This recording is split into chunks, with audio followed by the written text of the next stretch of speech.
இந்த பதிவில் சொல்லக்கூடிய விஷயத்தை நீங்கள் உணரணும். அதற்கப்புறம் கண்களை மூடி 2 கைகளை சாயப்பா முன்னாடி ஏந்தி என்ன கேட்கணும் அப்படின்றத நான் இங்கே சொல்லியிருக்கேன். அதை நினச்சி கேளுங்க. நிச்சயமாக அவர் உங்களுக்கு கொடுப்பதை நீங்கள் உணர்வு ரீதியாக ஃபீல் பண்ணுவீங்க. நம்ம அன்பே சாய் குடும்பம் ஒரு பெரிய ஆசீர்வதிக்கப்பட்ட குடும்பம். இதில் நல்ல எதிர்காலம் இங்கே இருக்கிற அத்தனை சாயப்பாட குழந்தைங்களுக்கும் இருக்குதுன்றத நாம் மறுபடியும் நிரூபிச்சுக்கிட்டே இருக்கோம். நம்ம குடும்பத்துக்கு எவ்வளோ பெரிய பாதுகாப்பை சாயப்பா கொடுக்குறாங்க அப்படின்றதையும் இந்த பதிவில் சொல்லியிருக்கோம். உங்களுக்கு எதிராக என்னென்ன மாதிரியான விமர்சனங்கள் வருதோ அந்த விமர்சனத்தை நீங்கள் எப்படி முறியடிக்கணும், சாயப்பா எப்படி அவங்களுக்கு பதிலடி கொடுப்பாரு அப்படின்றத பற்றியும் சொல்லியிருக்கோம். இது முக்கியமான கவனமான பதிவு, முழுவதும் கேளுங்கள்.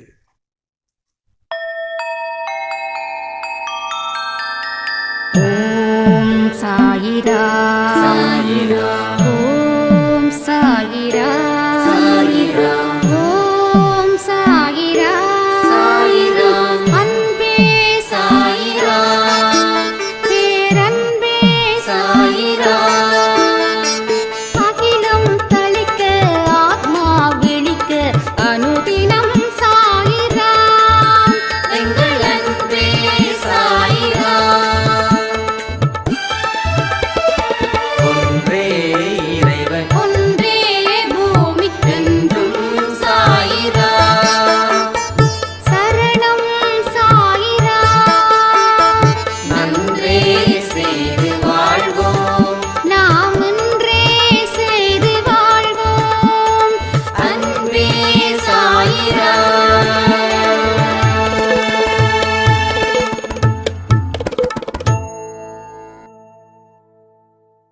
சாயிரா, என் உயிரின் உயிரானவர்களே,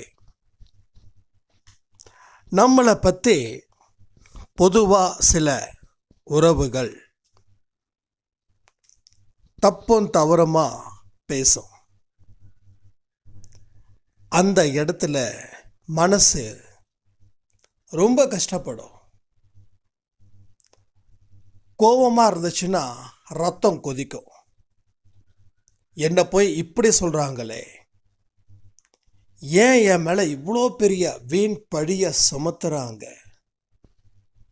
கடவுளே இதெல்லாம் நீ பார்த்துட்டு சும்மா இருக்கியே, அவங்களுக்கு பதிலடி கொடுக்க வேண்டாமா,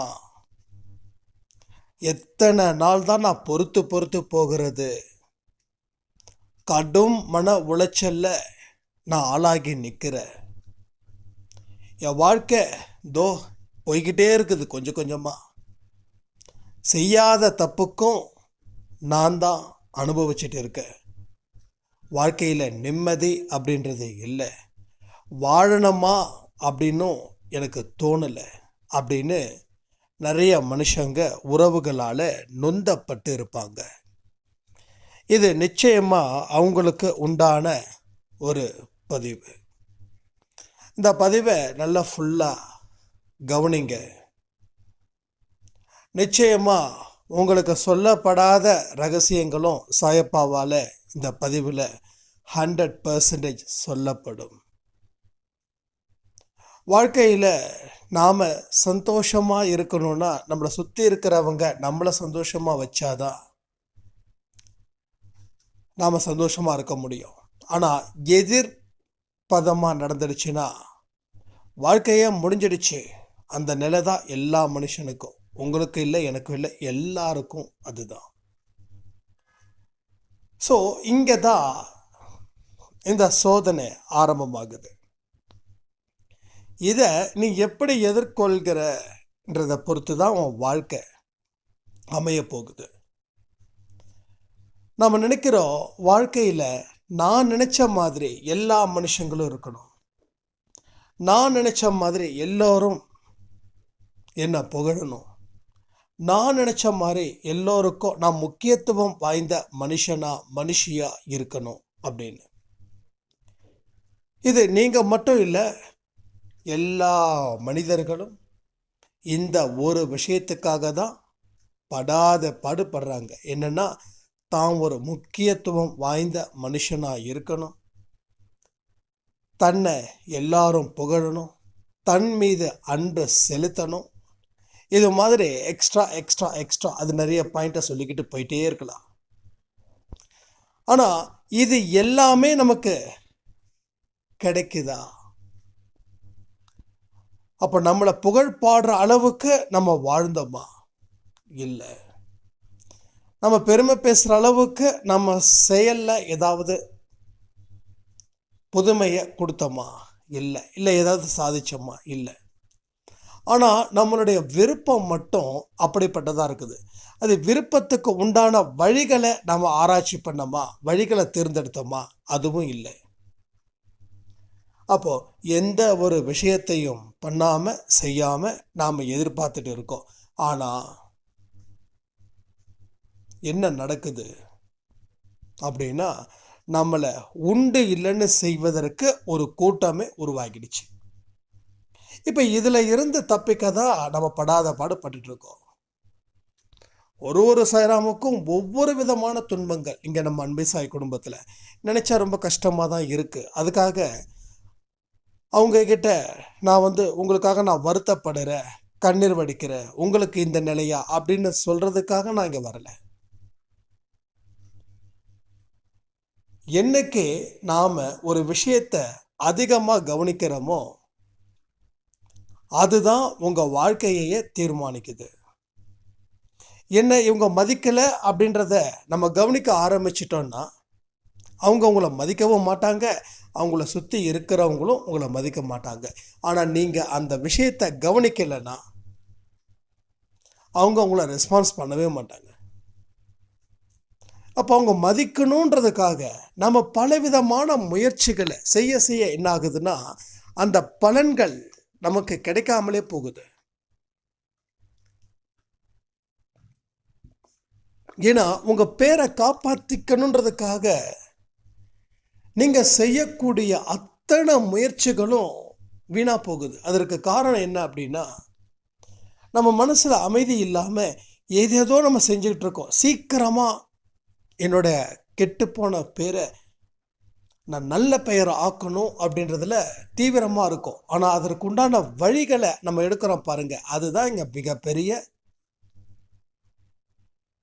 தவறாக முடியுது. இந்த புரியாத புதிர் என்னென்னமோ சொல்லுவாங்க இல்லை தெரியுங்களா? இந்த தினமலரில் தினத்தந்தியில் எப்படி இந்த வழி இந்த இடத்துக்கு போகிறதுன்ற மாதிரி சில கட்டம்லாம் கட்டியிருப்பாங்க. அப்போது 4-5 வழி இருக்கும். அதில் ஒரு வழி தான் அது கிளியர் ஆகும், மீதி 4 வழியும் எங்கேயாவது போய் நிற்கும், அது ஸ்டாப் ஆகிடும். ஆனால் நமக்கு எல்லா வழியும் ஸ்டாப் ஆகுது. ஆனால் நம்ம நினச்சா எல்லா வழியையும் ஓப்பன் பண்ணலாம். நாம் நினைச்சா அதுக்கு நாம் நினைக்கணும். சரி, நினைச்சா மட்டும் போதுமா? நடந்துடுமா? இல்லை, அதன்படி நடக்கணும். அப்போ இதுக்கு என்னதான் தீர்வு? இப்போ சாயப்பா என்ன சொல்ல வராரு? ஏன்னா இதுவும் ரொம்ப முக்கியம். அவர் என்ன சொல்ல வராரு? நான் பாட்டுக்கும் பேசுகிறத தாண்டி சொல்லாத ரகசியமும் இதில் ஒன்று இருக்குதுன்னு சொன்னேன் இல்லையா? அப்புறம் என்ன சொல்ல வராருன்னா, உன் மேலே இருக்கக்கூடிய விமர்சனத்தை என்னைக்கு நீ கண்டுக்காம போறியோ அன்னைக்கு தான் நீ சிறந்த இடத்துக்கு போகவே முடியும். நம்ம மேலே எப்படிப்பட்ட விமர்சனம் வேணாலும் வரலாம். நான் இன்னைக்கு உங்களுக்கு நல்லவனாக இருப்பேன், இன்னொருத்தனுக்கு கெட்டவனாக இருப்பேன், இன்னொருத்தனுக்கு கெட்டவனாக இருப்பேன், இன்னொருத்தனுக்கு நல்லவனாக இருப்பேன். அவங்கவுங்க பார்க்குற கண்ணோட்டத்தை பொறுத்து. 10 பேரில் 8 பேர் நீ ஓகே அப்படின்னா நான் ஓகே. அந்த 10 பேரில் 2 பேர் மட்டும்தான் ஓகே சொன்னான்னா நான் ஓகே, இல்லைன்னா நான் ஓகே இல்லை. எதுக்கு சொல்கிறேன்னா, எல்லாரும் நம்ம எதிர்பார்க்குற மாதிரி ரிசல்ட் கொடுக்க மாட்டாங்க. ஸோ மேக்சிமம் என்ன சொல்கிறாங்க அதை எடுத்துக்கோங்க. அப்போது நம்ம என்ன செய்யணும் அப்படின்னா, நம்மக்கிட்ட குறைகள் இருந்துச்சுன்னா அதை சரி பண்ணிக்கிறதுல தப்பே கிடையாது. சரி பண்ணாமல் விட்டால் தான் தப்பு, சரி பண்ணிட்டா தப்பு இல்லை. இப்போ நம்ம சரி பண்ணாமல் வேற எப்பயும் சரி பண்ண முடியாமல் போயிடும். அப்போ அந்த குறைகளை சொன்னதுக்காக நன்றிகளை சொல்லணும் அவங்க கிட்ட. ஒன்னே ஒன்று மட்டும் சொல்கிறேன், கோபப்படுறதாலேயோ இல்லை அவங்க மேலே எரிச்சல் அடைகிறதாலேயோ உங்களுக்கு எந்த லாபமும் இல்லை, அதுக்கு பதிலாக நஷ்டம்தான். பட் அதை தாண்டி அவங்க மேலே குறை சொல்லுறாங்கன்னா அவங்கள மேலே எரிச்சல் அடையாமல் அன்பு வச்சு, நம்ம அன்புக்காக தானே இவங்க சொல்கிறாங்க, நம்ம மேலே அன்பாக இருக்கிறதால தானே சொல்கிறாங்க, ஓகே நான் சரி பண்ணிக்கிறேன். யார் தெரியுமா உண்மையில் வருத்தப்பட்டுட்டே இருப்பாங்க? சைக்காலஜிக்கலாக ஒரு விஷயத்த சொல்கிறேன். யார் உண்மையில் வருத்தப்படுவாங்கன்னா, தன்னுடைய தப்பை என்னைக்கும் திருத்திக்காமல் இருக்கிறவங்க தான் வருத்தப்படுவாங்க. நான் நிறைய பேரை பார்க்குறேன் லைஃப்பில். அப்போ நான் இப்படி தப்பு செஞ்சிட்டேனேன்னு ஃபீல் பண்ணுறவங்க தான் ஜாஸ்தி. அப்போ அவங்ககிட்ட சொல்லுவேன், நீங்கள் ஃபீல் பண்ணுறீங்கன்னா உங்கள் தப்பை திருத்திக்க முயற்சி பண்ணலை, அதை பண்ணுறதுக்கு உங்களுக்கு வாய்ப்பை நீங்கள் கொடுக்கல. நானே என்னோடய வாழ்க்கையில் எதாவது தப்பு பண்ணேன் அப்படின்னா நான் நிச்சயமாக ஃபீல் பண்ண மாட்டேன். ஏன்னா அந்த தப்பை இனி செய்யக்கூடாதுன்றதுல தான் என் கவனம் இருக்கும். ஐயோ நான் அந்த தப்பை செஞ்சிட்டேன் அப்படின்னா அப்போ அந்த தப்பை திருத்திக்க நான் முயற்சி பண்ணலை. அதனால தான் அதே இடத்துல இருக்கேன். பட் அதே இடத்துல இருந்தால் மீண்டும் மீண்டும் தவறு செய்வோம். அப்போ ஒவ்வொரு தடவையும் நம்ம தப்பு செஞ்சுக்கிட்டே இருந்தோம்னா வாழ்க்கையில் என்ன ஆகும்? பெரிய தோல்வி தான் கிடைக்கும், பெரிய பூஜ்யம் தான் கிடைக்கும். அப்போ இதுக்காகவா இந்த உலகத்துக்கு நான் வரணும்? இதற்காகவா கடவுள் என்னை இந்த உலகத்துக்கு அனுப்பணும்? இதுக்காகவா நான் என்னோட பெற்றோர்களுக்கு குழந்தையா பிறக்கணும்? இதுக்காகவா அவங்க என்னை படிக்க வைக்கணும்? இதற்காகவா எனக்கு நண்பர்கள், உறவுகள், உறவினர்கள் எல்லாம் இருக்கணும்? அப்போ எல்லாமே வேஸ்டாக போகுது இந்த இடத்துல. இதை தாண்டி இன்னொன்று வேஸ்டாக போகுது. என்னன்னா அந்த காலம், நேரத்தையும் வீணடிச்சிட்டோம், இருக்கிற எதையுமே பயன்படுத்திக்கல. ஏன்னா நான் என் தப்பை ஒத்துக்கவே முடியாது அப்படின்ற இடத்துல நான் இருக்கிறேன். அப்படி இருக்கும்போது என்ன ஆகுதுன்னா, யாரெல்லாம் என் தப்பை சுட்டி காட்டுறாங்களோ அவங்க மேலே எனக்கு அந்த கோபமும் வெறுப்பும் அதிகரிக்குது.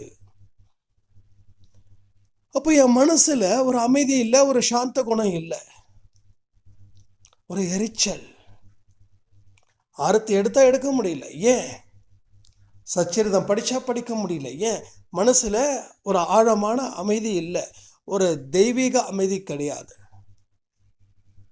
ஒவ்வொரு மனுஷனுக்கும் தெய்வம் இருக்கு. ஒவ்வொரு மனுஷனுக்கு உள்ளேயும் அதை உணர்ந்தாதான் அந்த தெய்வீகம் அதனுடைய வழியை கொடுக்கும். அதை உணரல அப்படின்னா அந்த தெய்வீகம் என்றைக்குமே அமைதியாக இருக்கும்.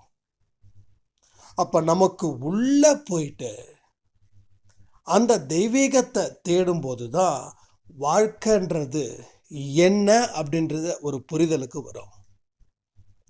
அப்போ உங்கள் வாழ்க்கையில் முக்கியத்துவம் கொடுக்கணும் அப்படின்ற ஒரு விஷயம் இருக்கு. அதை நீங்கள் தூக்கி எரிஞ்சிட்டிங்கன்னா உங்கள் பாரம் குறைஞ்சிடும். வாழ்க்கையில் உங்களுக்கு இம்பார்ட்டன்ட் கொடுக்கணும்னு நினைக்கிறீங்களா, அது ஒரு சுமை. அந்த சுமையோடு நீங்கள் வாழ்க்கையில் போராட முடியாது.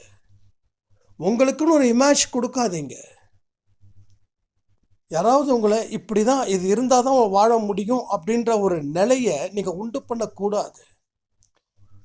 அது உங்களுக்கு கிடைக்காம போகும்போது நீங்கள் அது மூலமாக எந்த ஒரு வெற்றியையும் பெற முடியாத அளவுக்கு அது தள்ளப்படும், துன்பத்தில் தள்ளப்படும். உங்களோட அடையாளம் எங்கே இருக்கணும்னா உங்கள் செயலில் இருக்கணும். வேற எந்த ஒரு அடையாளத்தையும் நீங்கள் உருவாக்கிக்க கூடாது. இதன் மூலமாக தான் அப்படின்னு வரவே கூடாது. அப்போ உங்கள் வாழ்க்கையில் பல கட்ட நகர்வுகள் இருந்துக்கிட்டே இருக்கும். எதுவுமே நிரந்தரம் இல்லை. உங்கள் ஆன்மா மட்டும்தான் நிரந்தரம், உங்கள் செயல்கள் மட்டும்தான் நிரந்தரம். ஒரு செயல்களை செஞ்ச வெற்றி அடைஞ்சாலும் சரி, தோல்வி அடைஞ்சாலும் சரி, அது இதோட போயிடுச்சு. போன வருஷத்தில் கிடைச்ச வெற்றின்றதுக்காக தோல்வியே வரக்கூடாதுன்னு இல்லை. போன வருஷம் ஒரு வெற்றி வந்தது, ஓகே. அதே போல் இன்றைக்கி ஒரு தோல்வி வந்தது, ஓகே. நீங்கள் எப்படி மனசில் எடுத்துக்கிறீங்களோ அதை பொறுத்து தான் உங்கள் மனசு அமைதியை ஏற்படுத்தும், இல்லைன்னா அமைதியை ஏற்படுத்தாது.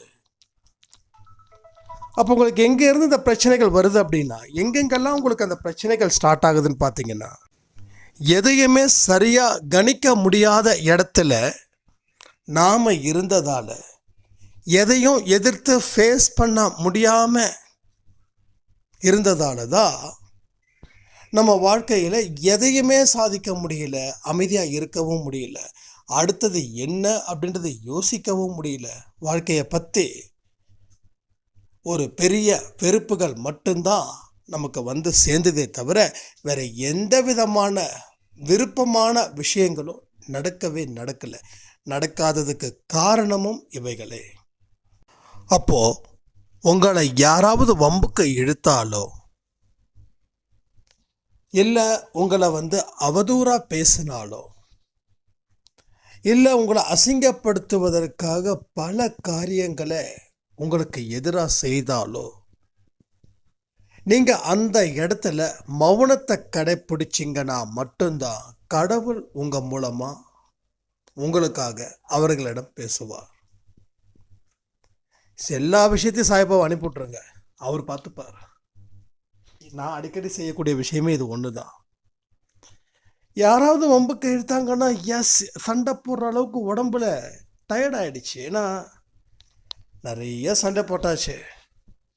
நான் யார் தெரியுமா, நான் அப்படி தெரியுமா, நான் இப்படி தெரியுமா, நான்லாம் சாதாரணமான ஆள் இல்லை. நான்லாம் என்னோட ஏரியா போனால் என்னோட ஏரியாவே நடுங்கும். இப்படிலாம் நம்ம பேசி பேசி இந்த பேச்சு ஒரு மாதிரி சக்க போர் ஆயிடுச்சு. அதில் வந்து ஒரு சுவாரஸ்யமாக இருக்காது. எப்போ பார்த்தாலும் ஒரே மாதிரி டைலாக், நமக்கே போர் அடிச்சிடுச்சு. அப்போ யாராவது நம்மளை தேடி வம்புக்கு வந்தால் கூட அதை வந்து கோவமே வர்றதில்லை. இப்போது அதுக்கு பதிலாக ஒரு சிரிப்பும், அதுக்கு பதிலாக ஒரு அமைதியும் வந்து சேர்ந்துடுது.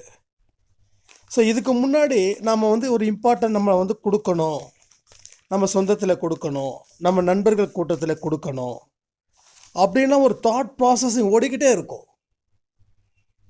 ஆனால் இப்போ அதெல்லாம் எதுவுமே இல்லை. அப்பா எனக்கு எதுவுமே வேண்டாம், என்ன எனக்கு எதுவுமே வேண்டாம், நான் அமைதியாக இருக்கிறேன், எனக்கு அது போதுன்ற நிலைக்கே சாயப்பா என் வாழ்க்கையில் வந்ததுக்கப்புறம் அந்த மாதிரியான ஒரு உயர்ந்த சிந்தனையை எனக்கு கொடுத்துட்டார். அப்போ என்ன செய்யணும்னா, நான் இந்த உலகத்துக்கு எதுக்கு வந்தேன், ஏன் வந்தேன், நான் யார், என்னோட கடமை என்ன, இவ்வளோதான். இதை தெரிஞ்சிட்டா நம்ம எதுக்கு வந்தோன்றது புரிஞ்சிடும், நம்ம கடமை என்னன்றது தெரிஞ்சிடும். இதை தெரியலன்னா தான் வரவும் போகிறவங்கிட்டலாம் நம்ம சண்டை போடுவோம். இதனால் எவ்வளோ மன உளைச்சல் ஆகும் தெரியுமா? ஒரு பர்டிகுலர் ஏஜ் வரைக்கும் தெரியாது. அந்த ஏஜை தாண்டினதுக்கு அப்புறம்தான் நம்ம எவ்வளோ தூரம் இதெல்லாம் நம்ம பேசியிருக்கோம் அப்படின்னு அன்னைக்கே நம்மளை நினச்சே நம்ம வந்து வெறுத்து போயிடுவோம். நான் நிறைய வெறுத்து போயிருக்கேன். காலேஜ் படிக்கும்போது, ஸ்கூல் படிக்கும்போதெல்லாம் சண்டை மேலே சண்டை. எனக்கு இம்பார்ட்டன்ட் தரணுன்றதில் ரொம்ப தெளிவாக இருப்பேன். அதுக்கு என்னென்னலாம் அட்டென்ஷன் கொடுக்கணுமோ அத்தனையும் கொடுப்பேன். ஏன்னா நான் என் கொடி தான் பறக்கணும், வேறு யார் கொடியும் பறக்கக்கூடாது. இதுக்கு என்ன ஆனாலும் பரவாயில்லன்ற மாதிரி தான் நம்ம பண்ணுது அப்போது சின்ன வயசில். ஆனால் இப்போ அதெல்லாம் நினைக்கும்போது, இதெல்லாம் செய்யாமல் நம்ம கடமைகளை மட்டும் சிறப்பாக செஞ்சுருந்தா, அதாவது நல்லபடியாக படிச்சிருந்தா இன்னும் பெட்டராக நமக்கு அறிவு வளர்ந்துருக்கும், வாழ்க்கையும் அடுத்த கட்டத்துக்கு நமக்கு போயிருக்கும். இப்போ அதை விட சூப்பராக இருக்குது. நான் இதை நான் குறை சொல்லலை. ஸோ எல்லாத்துக்கும் ஒரே மாதிரி லைஃப் கிடைச்சிடாது இல்லையா, அதுக்காக சொல்கிறேன். ஏன்னா ஒவ்வொரு மனுஷனுக்கும் ஒரு வழி. என்னோட வழி இப்போது வியாபாரம், ஆன்மீகம். சில பேருக்கு வியாபாரம் மட்டுமே இருக்கலாம், சில பேருக்கு ஆன்மீகம் மட்டுமே இருக்கலாம், சில பேருக்கு வந்து வேலை மட்டுமே இருக்கலாம். ஸோ அவங்கவுங்களுக்கும் என்னென்ன உண்டானதோ அது அள்ளி அள்ளி கொடுக்குறாரு சாயப்பா. ஒருவேளை எனக்கு ஆன்மீகம் இல்லைன்னா வியாபாரம் இல்லையா? அப்போ நான் பொறுப்பான மனுஷனாக இருந்திருந்தா, என்னுடைய கடமைகளை மட்டும் நான் செஞ்சுருந்தா, வியாபாரத்துலேயோ இல்லை நான் பண்ணக்கூடிய வேலையிலையோ நான் டாப் ஒன்ல இருந்திருப்பேன். ஆனால் நம்ம என்ன பண்ணோம், நம்மளை சுற்றியும் யாராவது எதிராக செயல்பட்டாங்க அப்படின்னா, யாராவது எதிர்த்து பேசுனாங்கன்னா அவங்கள பற்றியே தான் நம்ம ஆர்கியூ பண்ணுவோம், அவங்கள பற்றி தான் நம்ம நினைப்போம். அவங்கள கண்டிப்பாக ஏதாவது ஒரு வழியில் அவங்கள மானத்தை வாங்கணும்னு சொல்லி கங்கனை கட்டிட்டு நம்ம தெரிவோம். அது இப்போலாம் பார்க்கும்போது ரொம்ப ஒரு மாதிரி கஷ்டமான ஒரு விஷயமா இருக்குது. அதுக்கப்புறம் தான் சாயப்பாட்ட சொன்னது ஒன்றே ஒன்று தான், சாயப்பா இங்கே பாரு, எனக்கு சண்டை போடுற அளவுக்கு எனக்கு பக்குவம்லாம் போயிடுச்சு. சண்டை போடுறதுன்னு ஒரு பக்குவம் வேணும், அந்த பக்குவம்லாம் போயிடுச்சு. இப்போ அமைதியை மட்டும்தான் நான் எதிர்பார்க்குறேன். அதனால் யார்கிட்டையும் வம்புக்கோ சண்டைக்கோ போகிறதுக்கு நான் தயாராக இல்லை அப்படின்னு என்னைக்கு நான் அமைதியாக என்ன நான் வச்சுக்கிட்டேனோ அன்னைக்கு தான் எல்லா விஷயங்களும் எனக்கு நல்லாவே புரிஞ்சுது. அது வரைக்கும் எனக்கு எந்த ஒரு விஷயமும் எனக்கு புரியவும் இல்லை, அதை பற்றி என்னால் தெரிஞ்சிக்கவும் முடியல. ஸோ இந்த மாதிரியான விஷயங்கள் மூலமாக தான் நம்ம வாழ்க்கையில் பலவிதமான நல்ல விஷயங்களை நம்மளால் செய்ய முடியும். இல்லைன்னா நம்மளால் எதையுமே சாதிக்க முடியாது. ஒரு விஷயத்தை கூட நம்மளால் சாதிக்க முடியாமலே போயிடும். ஸோ ஃபஸ்ட்லேருந்து லாஸ்ட் வரைக்கும் ஒரு விஷயத்தை நல்லா முடிவு பண்ணிக்கோங்க, வாதம் செய்பவர்களிடம் வாதம் செய்யக்கூடாது. உங்களுக்கு எதிராக விமர்சனம் பண்ணுற யாருக்கிட்டையும் பதிலடி கொடுக்கவும் கூடாது. அந்த இடத்துல மௌனமே ஒன்று இருக்குது, அதுதான் பெரிய ஆயுதம். அந்த ஆயுதத்தை நான் பயன்படுத்த போகிறேன், அந்த ஆயுதத்தின் படி தான் நான் வாழ போகிறேன் அப்படின்னு நினச்சி உங்கள் வாழ்க்கையை வாழ்ந்து பாருங்கள். உங்களுக்கு சாயப்பா உங்களுக்கு பதிலடி கொடுப்பாரு, உங்களுக்கு எதிராக இருந்தாங்களே அவங்களுக்கும் அவங்களுடைய பாணியில் பதிலடி கொடுப்பாரு. ஓகே, இதை நீங்கள் நல்லா புரிஞ்சுக்கிட்டீங்கன்னா இன்னும் கொஞ்சம் உங்கள் வாழ்க்கை ரொம்ப சிம்பிளிஃபைடாக ஆகும், ரெண்டாவது வெரி பவர்ஃபுல்லாகவும் மாறும். எல்லாருமே எங்கிட்ட கேட்கக்கூடிய கேள்வி ஒன்றே ஒன்று தான், நான் அமைதியாக வாழணும். எல்லாருமே இந்த கேள்வியை கேட்குறோம், என்ன அமைதியாக வாழணும், என் வாழ்க்கையில் அமைதியே கடைப்பிடிக்கணும். யாருக்கு தான் அந்த ஆசை இல்லை? கோபப்படக்கூடாதுன்னா அதுக்கு எதிர் அர்த்தம் என்ன? அமைதி. இன்றைக்கி காலையில் கூட சொல்லியிருந்தோம் காணிக்கை, அது ரொம்ப இம்பார்ட்டன்ட் ஆடியோ, அது எத்தனை பேர் கேட்டிங்கன்னு எனக்கு தெரியல. அப்போ சாயப்பாவோட காணிக்கை உங்ககிட்ட கேட்குறாரு, அவர் காணிக்கை கொடுன்னு கேட்குறாரு. அப்போது கோபத்தை நீங்கள் காணிக்கையாக போடுறீங்கன்னா அவர் அமைதியை தராரு. அப்போ கோபத்தை விட்டால் அமைதி கண்டிப்பாக கிடைக்கும். ஸோ அமைதியான முறையில் வாழணும்னா எல்லாரையும் நேசிக்கணும். நமக்கு பிடிச்சவங்க பிடிக்காதவங்க, தெரிஞ்சவங்க தெரியாதவங்க, படித்தவங்க படிக்காதவங்க, ஏழை பணக்கார, அந்தஸ்தில் குறைவு, அது எந்த விதமான ஏற்றத்தாழ்வுகளும் இல்லாமல் அத்தனை மனுஷங்களையும் சரிசமமாக மதிக்க வேண்டும். அவங்க மேலே மதிச்சா மட்டும் பத்தாது, அன்பு செலுத்தணும். இது உங்களால் முடியும்னா கண்டிப்பாக சாயப்பா உங்கள் வாழ்க்கையில் ஒரு பெரிய அமைதியை இந்த நிமிஷத்துலேருந்து ஏற்படுத்துவார். இந்த நொடியே நீங்கள் அவர்கிட்ட எனக்கு இதை கொடு அப்படின்னு சொல்லி கேட்டு கூட முடிக்க மாட்டீங்க, முடிக்கிறதுக்குள்ளே உங்ககிட்ட நீங்கள் கேட்டதை கொடுத்தா எப்படி இருக்குமோ அந்த மாதிரி முதல்ல பொண்ணு பொருள் புகழ் இதெல்லாம் கேட்குறத விட்டுட்டு என்ன அடிப்படையாக ஒரு மனுஷனுக்கு தேவையோ அதை மட்டும் கேளுங்க. ஃபார் எக்ஸாம்பிள், உங்களுக்கு காசு வேணும்னு கேட்குறீங்கன்னு வச்சுக்கோங்க. அப்போ காசு இருக்கிறவெல்லாம் நிம்மதியாக இருக்கானா? இப்போ நோய் தீரணும் அப்படின்னு கேட்குறீங்கன்னு வச்சுக்கோங்க. அப்போ ஆரோக்கியமாக இருக்கிறவெல்லாம் உண்மையாக இருக்கானா? அப்போ என்ன கேட்கணும், கேட்குறதுலே ஒரு புத்திசாலித்தனம் வேணும். கேட்கறதுல என்னது ஒரு பிரில்லியண்ட்டான வேலை கேட்கணும். மன அமைதியை கொடு, மன வலிமையை கொடு, சகிப்புத்தன்மையை கொடு, பொறுமையை கொடு, நம்பிக்கையை கொடு, விட்டு கொடுக்கும் தன்மையை கொடு, எல்லோரிடையும் அன்பு வைக்கிற மனசை கொடு. இதுதாங்க பிரார்த்தனை. இதுதான் பிரார்த்தனை. இது இருந்துச்சுன்னா போதும், எல்லாமே நமக்கு கிடைச்ச மாதிரி. நமக்கு இப்போ என்ன இல்லையோ அதை மட்டும் கேட்குறோம். இதை கொடுத்துட்டா உங்களுக்கு பிரச்சனை தீருமா? அப்படி நம்ம நினைக்கிறோம் இந்த பிரச்சனை தீரும்னு.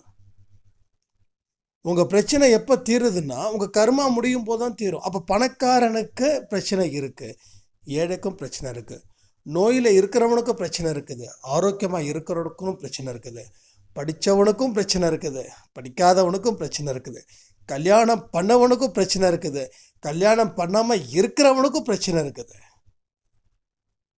கல்யாணம் பண்ணவன் என்ன நினைக்கிறான்? கல்யாணமே பண்ணிக்காமல் இருக்கிறது நல்லதுன்னு நினைக்கிறான். கல்யாணம் பண்ணாதவன் என்ன நினைக்கிறான்? கல்யாணம் பண்ணி குடும்பத்தோடு வாழ்கிறது நல்லதுன்னு நினைக்கிறான்.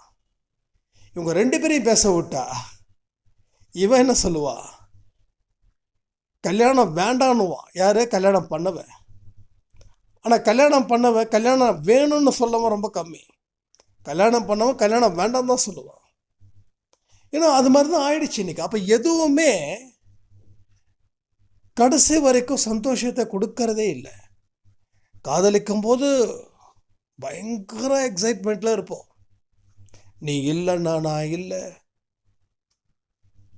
நீ மட்டும் எனக்கு கிடைச்சதுன்னா உலகமே எனக்கு கிடைச்ச மாதிரி. இதெல்லாம் கண்டிப்பாக அந்த டைலாக்ஸ் எல்லாருமே பேசியிருக்கலாம். லவ் பண்ணவங்க அத்தனை பேரும் இந்த டைலாகை பேசாமல் வரவே முடியாது. சரி, ஓகே, இப்போ தான் எனக்கு அது இதெல்லாம் தெரியுது.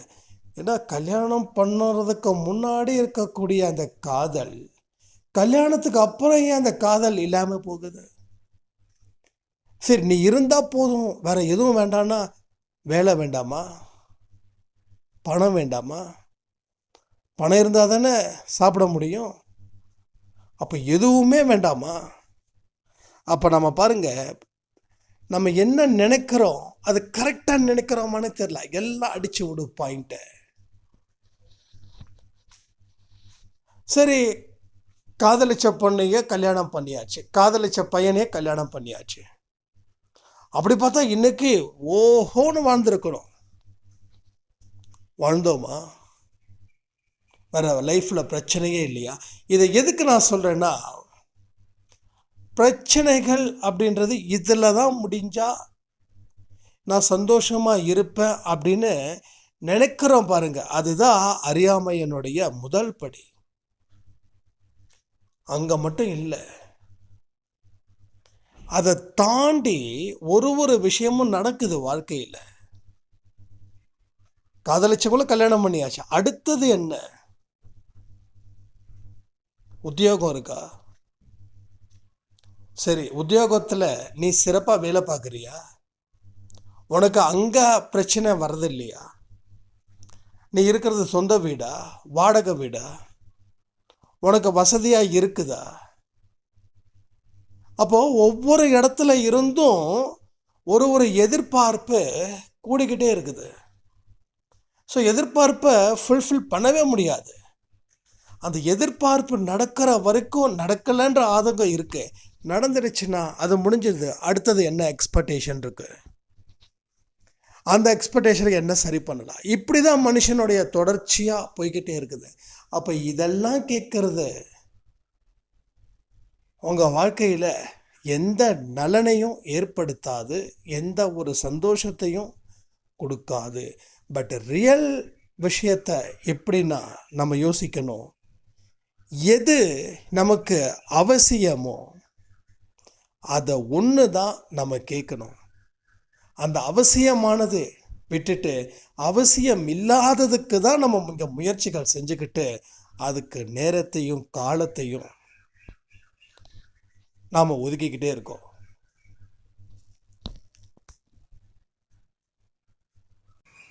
அப்போது நீங்கள் இன்னைக்கு என்ன மாதிரியான பிரார்த்தனைகள் வைக்க போகிறீங்க நான் தெரிஞ்சுக்கலாமா? கமெண்ட் பண்ணுறீங்களா? ஸோ உங்கள் பிரார்த்தனை இதுக்கு முன்னாடி எப்படி இருந்துச்சு அதுவும் கமெண்ட் பண்ணுங்கள். இனிமேல் எப்படி இருக்க போகுது, அதாவது இந்த ஆடியோவில் சொன்னது உங்கள் மனசு ஒத்துக்குச்சுன்னா, ஏற்றுக்குச்சுன்னா நீங்கள் கமெண்ட் பண்ணுங்கள். ஏன்னா நிறைய விஷயங்கள் நீங்கள் எழுதும்போது உங்கள் மனசில் இன்னும் ஆழமாக போய் சேரணும்ல. அதே மாதிரி நீங்கள் என்னென்னலாம் கமெண்ட் பண்ணீங்களோ அது ஸ்க்ரீன்ஷாட் பண்ணி ஒரு தனி ஃபோல்டர்ஸும் நீங்கள் போட்டுக்கோங்க உங்கள் ஃபோனில். அது மூலமாக உங்கள் நிறைய ரீட் பண்ணிக்கிட்டே இருக்கலாம். ஸோ உங்களை ரீட் பண்ணுறது தான் இங்கே மிக மிக முக்கியமான விஷயம். உங்களை நீங்கள் படிக்கணும். இப்போ சந்தோஷ் அப்படின்றவனை, இந்த சந்தோஷன்றவன் படித்ததால தான் நம்மளோட பலகீனம் என்ன, பலம் என்ன அப்படின்னு தெரிய வருது. அப்போ எல்லா மனுஷனுக்குள்ளேயும் பலகீனங்கள் நிச்சயமாக இருக்கும். எல்லாருமே 100% பாசிட்டிவ் பர்சன் சொல்லிட முடியாது. அப்படி யாராவது சொன்னாங்கன்னா அது அவங்க கதை விடுறாங்கன்னு அர்த்தம், படம் சொல்லி கொடுக்குறாங்கன்னு அர்த்தம். ஸோ எல்லாராலையும் 100% பாசிட்டிவிட்டி இல்லவே இல்லை. ரேஷியோ இருக்கலாம். ஒரு 90% பாசிட்டிவ் இருந்தால் கூட 10% நெகட்டிவ் கூட இருக்கலாம், இல்லை 50-50 கூட இருக்கலாம். ஆனால் அதிகபட்சமான மக்களுக்கு 10% தான், 20 கூட இல்லை, 10% மட்டும்தான் நம்பிக்கையே இருக்குது. மீதி 90% நம்பிக்கை இல்லாமலே இருக்காங்க. ஆனால் அன்பே சாயில நிறைய பேருக்கு 90% வந்தவங்க எல்லாரும் சாயப்பாவோட அருளால் கொஞ்சம் அந்த ரேஷியோவை மாற்றிருக்கோம். உங்கள் வாழ்க்கையில் எப்போ நீங்கள் வெற்றி பெறக்கூடிய மனிதர்களாக மாறுறீங்கன்னா, என்னைக்கு உங்கள் வாழ்க்கையில் நம்பிக்கை வருதோ, என்னைக்கு சாயப்பா கூட இருந்து எல்லாத்தையும் கவனிச்சுக்கிறாருன்ற ஒரு விஷயத்தை நீங்கள் நம்புறீங்களோ, அன்னைக்கு உங்கள் செய்யக்கூடிய அத்தனை செயல்களுக்கும் ஒரு பெரிய வெற்றி அது கிடைக்குது. ஸோ வெற்றியே அங்கே தான் கிடைக்குது. அப்போ ஆரம்பமே இங்கே தான் ஆரம்பமாகுது. அப்போ இத்தனை நாள் நம்ம வாழ்ந்தது நம்பிக்கை இல்லாத தனத்தில் தான் நம்ம வாழ்ந்தோம். சில பேர் பார்த்தீங்கன்னா ஒரு பெரிய வெற்றி அடைஞ்சிருப்பாங்க. ஆனால் அந்த வெற்றியை வந்த சந்தோஷத்தை தாண்டி மறுபடியும் இது மாதிரி கிடச்சிதுன்னா பரவாயில்லன்னு நினைப்பாங்க. ஸோ எதையுமே முழுசாக சந்தோஷப்படவே மாட்டாங்க. அதே போல் சின்ன சின்ன விஷயங்கள் நடந்தால் கூட அதுக்கும் இல்லை, இதெல்லாம் ஒரு பெரிய விஷயமா நான் நினச்சது அது, ஆனால் இதுதானே நடந்தது அப்படின்னு. ஒரு சாய்ராமுடைய லைஃப்பில் சாயப்பா ஒரு மாற்றத்தை ஏற்படுத்தினார். அப்போ நான் சொன்னேன், எங்கள் சாயப்பா நல்லா சேஞ்ச் பண்ணியிருக்காருன்னு. தம்பி, நான் என்னமோ நினச்சேன்ப்பா, ஆனால் இதெல்லாம் மாற்றமா அப்படின்னாரு. சொன்ன உடனே அவருக்கு அதுவும் போயிடுச்சு. தம்பி, அன்னைக்காவது பரவாயில்லையா இருந்தது, இன்னைக்கு அது கூட இல்லைன்னா அப்போ அவங்க மனநிலை எப்படிப்பட்டது? 10 இட்லி இருக்கிற இடத்துல, சும்மா ஒரு உதாரணத்துக்கு சொல்கிறேன், 10 இட்லி இருக்கிற இடத்துல எனக்கு 2 இட்லி கிடச்சிதே. என்னப்பா 2 தான், ஒரு 10 கிடச்சதுனப்பா எனக்கு வயிறு ஃபுல்லாகும். இப்போதைக்கு 2 இருக்குது, அது திருப்தியாக சாப்பிடு. அது 20 இட்லி சாப்பிட்ற மாதிரி உன் மனநிலை மாறணும். இல்லைன்னா 10 இட்லி சாப்பிட்டா கூட இன்னொரு 10 இட்லி இருந்தால் பரவாயில்லைன்னு தோணும். ஸோ எதற்கும் திருப்தி அடையாத மனிதர்கள் நிறைய. அதனால தான் சாயப்பாவால் சின்ன சின்ன மாற்றத்தை ஏற்படுத்தியும் அவங்களால புரிஞ்சிக்க முடியல. அவங்க எதிர்பார்க்கறது ஒரு பிக்கஸ்ட் சக்ஸஸ். சின்ன சின்ன சக்ஸஸ்லாம் இல்லை, ஸ்மால் சக்ஸஸ்லாம் இல்லை, அப்படியே ஹிமாலய வெற்றி தான். ஒரே முயற்சியில் ஒரே இதில் டக்குன்னு போயிட்டு அந்த வெற்றியை அடையணும் அப்படின்னு நினைக்கிறவங்க ரொம்ப ரொம்ப அதிகம். அப்போது சின்ன சின்ன விஷயத்துக்கு, சின்ன சின்ன மாற்றத்துக்கு நீங்கள் என்றைக்குமே சந்தோஷப்படக்கூடிய மனநிலையில் நீங்கள் இருந்து பார்த்தீங்கன்னா தான் சாயப்பா உங்கள் வாழ்க்கையில் எந்தெந்த விஷயங்களை செயல்படுத்துகிறாங்க அப்படின்ற ஒரு விஷயமே உங்களுக்கு புரிய வரும். அதனால தான் நம்ம வாழ்க்கையில் எந்த விதமான சந்தோஷமான மனநிலையில் நாம் இல்லை. சில பேர் பார்த்திங்கன்னா எப்போ பார்த்தாலும் ஏதாவது ஒன்று யோசிச்சுக்கிட்டே இருப்பாங்க. எங்கே இவ்வளோ இருக்கே அப்படின்னா இதெல்லாம் போதுமா அப்படின்வாங்க. நம்ம என்னமோ தட்டி பறிச்சிடுற மாதிரி, இதெல்லாம் போதுமா, இதெல்லாம் பத்தாதே அப்படின்லாம் சொல்லுவாங்க. நிறைய பேர் இந்த மாதிரியான விஷயங்கள் எல்லாம் அவங்க சொல்லிக்கிட்டே தான் இருப்பாங்க.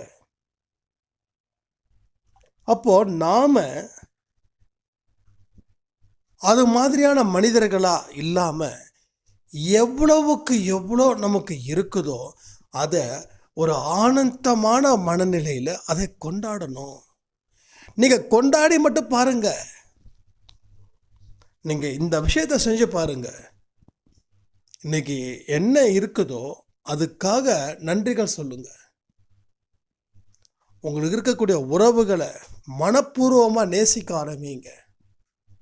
அவங்க கடினமான மனுஷனுக்கு சொந்தக்காரங்களாக கூட இருக்கலாம், இல்லை கரும்பு மாதிரி தேனா இனிக்கிறவர்களாக கூட இருக்கலாம். அதை பற்றி உங்களுக்கு கவலை வேண்டாம். அப்போ உங்களுடைய உற்சாகம் உங்கள் நம்பிக்கையை அதிகரிக்கும். உங்கள் உற்சாகம் உங்களோட ஆரோக்கியத்தை அதிகரிக்கும். உங்கள் உற்சாகம் ஒரு நாளும் சிறப்பான நாட்களாக நிச்சயமாக மாற்றும். இதை எல்லாத்தையும் நீங்கள் யோசித்து முடிவு பண்ண வேண்டிய வேலை உங்களுது. திரும்பவும் சொல்கிறேன், சாயப்பா உங்கள் முன்னாடி நின்று நீங்கள் என்ன கேட்குறீங்களோ அதை அவர் கொடுக்க தயாராக இருக்கார். இப்போ கூட இந்த பதிவில் முடித்ததுக்கப்புறம் அவர் முன்னாடி போய் கேளுங்க. 2 கைகளை ஏந்துங்க அவர் முன்னாடி. உங்களுக்கு என்ன வேணும், நான் மறுபடியும் சொல்லியிருக்கேன், உங்களுக்கு என்ன வேணும், என்ன கேட்கணும் அப்படின்னு.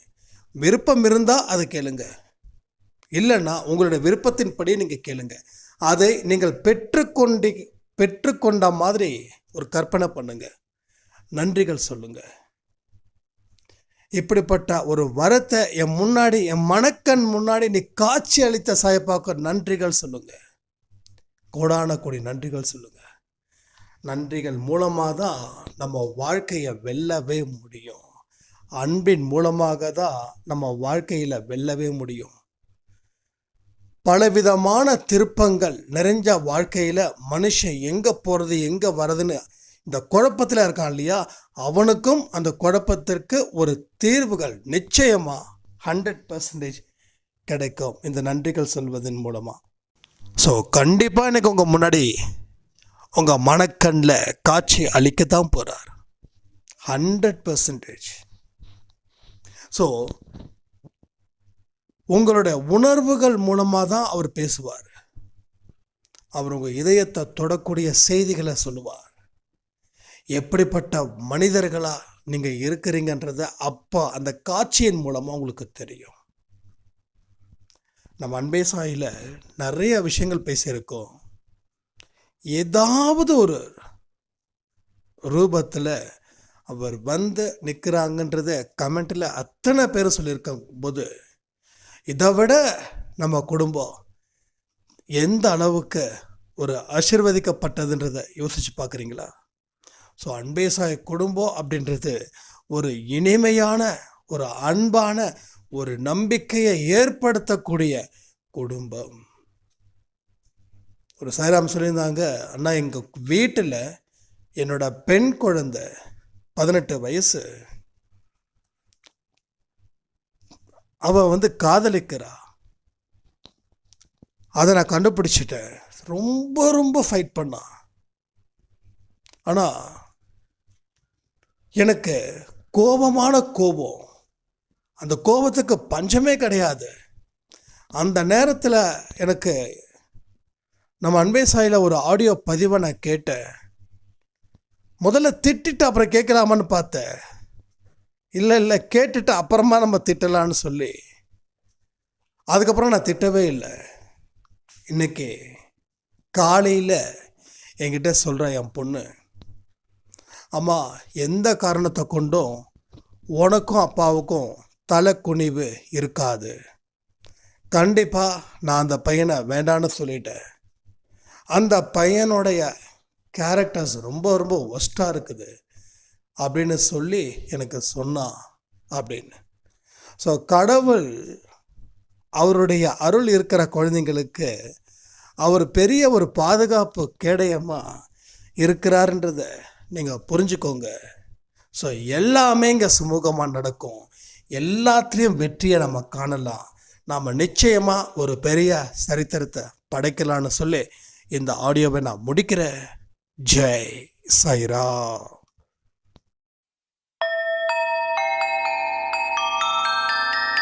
ஓம் சாயிரா.